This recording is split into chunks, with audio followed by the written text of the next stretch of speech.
आयोजित की जा रही है। इंदौर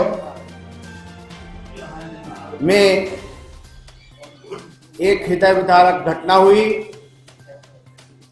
पानी पीने से 16 लोगों की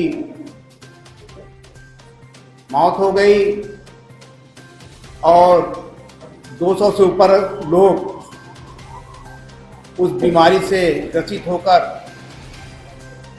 अस्पतालों में एडमिट हैं। ऐसी घटनाओं की पुनरावृत्ति न होने पाए, इसके लिए हम लोगों ने शुरू से तैयारी कर रखी थी और आपके पत्रकार वार्ता के पहले पीएचई विभाग और सीवरेज विभाग दोनों की 1 घंटे बैठक चली, जिसमें हमने पूरी समीक्षा की और समीक्षा के जो अंश थे वो मैं आप लोगों के सामने रखना चाहता हूं। वर्तमान में रीवा नगर निगम में जो गंदा पानी जिन वार्डों में जा रहा है वो वार्ड हैं वार्ड नंबर 12 का कुटेही एरिया का, दैनिक जागरण प्रेस के पास का, वार्ड नंबर 14 और 13 की एक सीमा, वार्ड नंबर 11 में पंप हाउस वाला इलाका, वार्ड नंबर 15 और वार्ड नंबर 16 में आजाद नगर वाला जो पोर्शन है उसमें ये समस्या लगातार बनी हुई है। हमारे यहाँ जो सीएम हेल्पलाइन में कंप्लेंट थी वो पूरे मध्य प्रदेश में सिर्फ 10% ही थी जो लगातार कंप्लेंट जा रही थी गंदे पानी से कि सफाई नहीं हो, गंदा पानी आ रहा है। और जो एरिया में गंदा पानी जा रहा था वहां 15-20 मिनट पहले बहुत गंदा पानी जाता, इसके बाद साफ जाता। गंदा पानी हमारे नगर निगम क्षेत्र में उस एरिया में जा रहा जहां पर लो वाटर प्रेशर है, लास्ट में जहां पर पानी का प्रेशर नहीं है, उस एरिया में गंदा पानी अधिक जा रहा। और सबसे बड़ी समस्या जो गंदे पानी की हुई उसमें विभाग भी दोषी है, इसमें कहने में कोई गुरेज नहीं कि जो निर्माण कार्य नालियों के हुए तो संविदाकारों ने पाइपलाइन के ऊपर ही नालियां बना दी।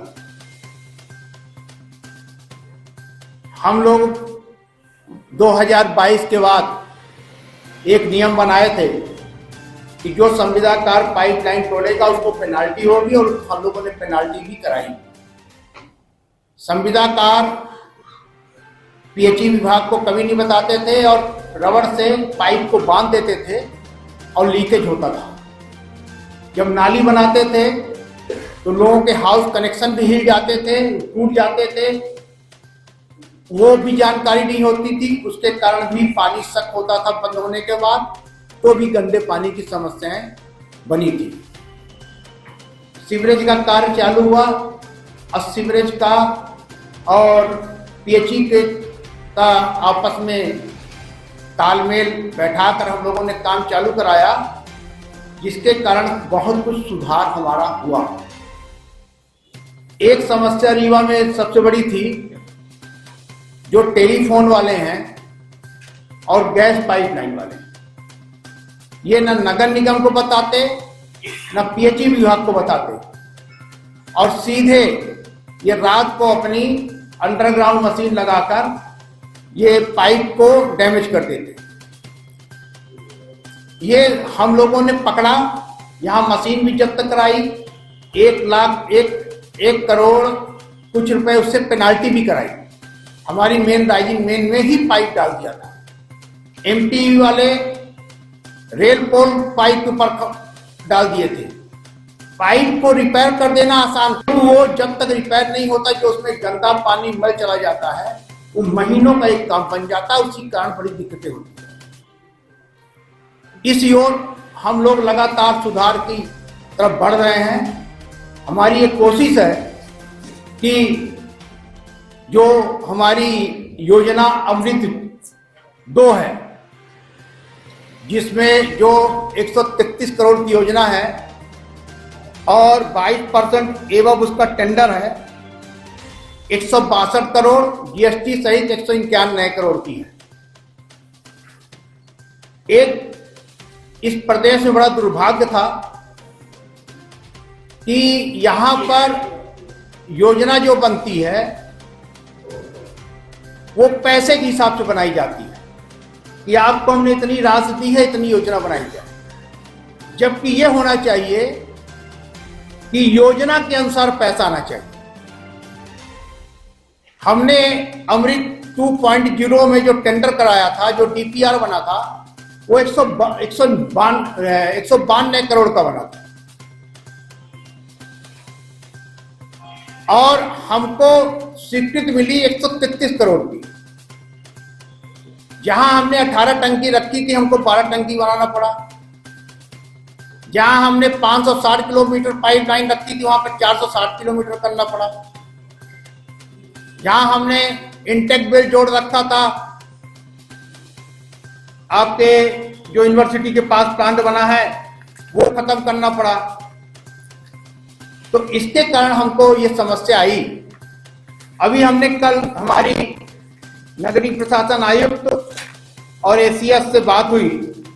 हमने उनसे बोला कि जो मुद्रांक का पैसा 100 करोड़ रुपए रखा है, आप हमें 50 करोड़ रुपए दे दें, बाकी 40 करोड़ रुपए नगर निगम अपने मद से लगा लेगा और जो नगर निगम का 10% अंशदान है वो भी दे देगा। हम जिससे कि मार्च अप्रैल तक में जो हमारी 12 टंकियां बनी हैं उस पर पानी दे सकें और 460 किलोमीटर हम पूरी पाइपलाइन डाल सकें। 50 किलोमीटर हम पानी भरने के लिए राइजिंग वेन डालेंगे और 60 किलोमीटर हमने इस योजना में शुरू से ही जिन वार्डों में गंदा पानी जा रहा है, पाइपलाइनें 40-40, 50-50 साल पुरानी है, 20 साल पुरानी है, उन पाइपलाइनों को चेंज करने का भी प्रावधान रखा है। सीवरेज की जो हमने बैठक की उसमें हमारी प्रायोरिटी ये थी कि जहां सीवर लाइन के कारण सड़कें डैमेज हुई हैं उसका रेस्टोरेशन अच्छे तरीके से उत्तम तकनीकी से किया जाए। अगर गड़बड़ होगा तो आपके बिल से कटौती करके नगर निगम स्वयं कराएगा। सीवरेज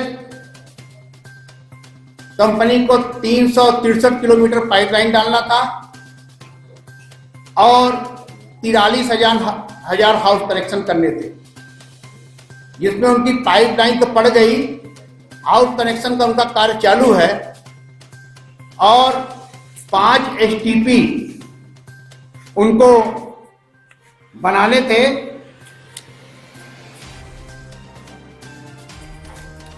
जिसमें विवेकानंद नगर, बिछिया और जो एजी कॉलेज के पीछे है वो करीब करीब बन गया है। अब बाबा घाट का एसटीपी चालू है, अब कोतवाली घाट का भी बहुत जल्द चालू हो जाएगा। तो इससे जो शहर के अंदर का गंदा पानी है उससे हमको निजात मिल जाएगी। और एक चीज मैं आपको और बताना चाहता हूं कि अगर हमारे सीवरेज प्लांट चालू हो गए तो गंदे पानी से भी हमको राहत बहुत मिलेगी, क्योंकि बाथरूम का, किचन का पूरा पानी जो नालों में चलता है वो सीवरेज के थ्रू चला जाएगा। नालियां सूख जाती हैं, सिर्फ बरसात में ही ये दिक्कतें होती हैं, नाली ओवरफ्लो होती है।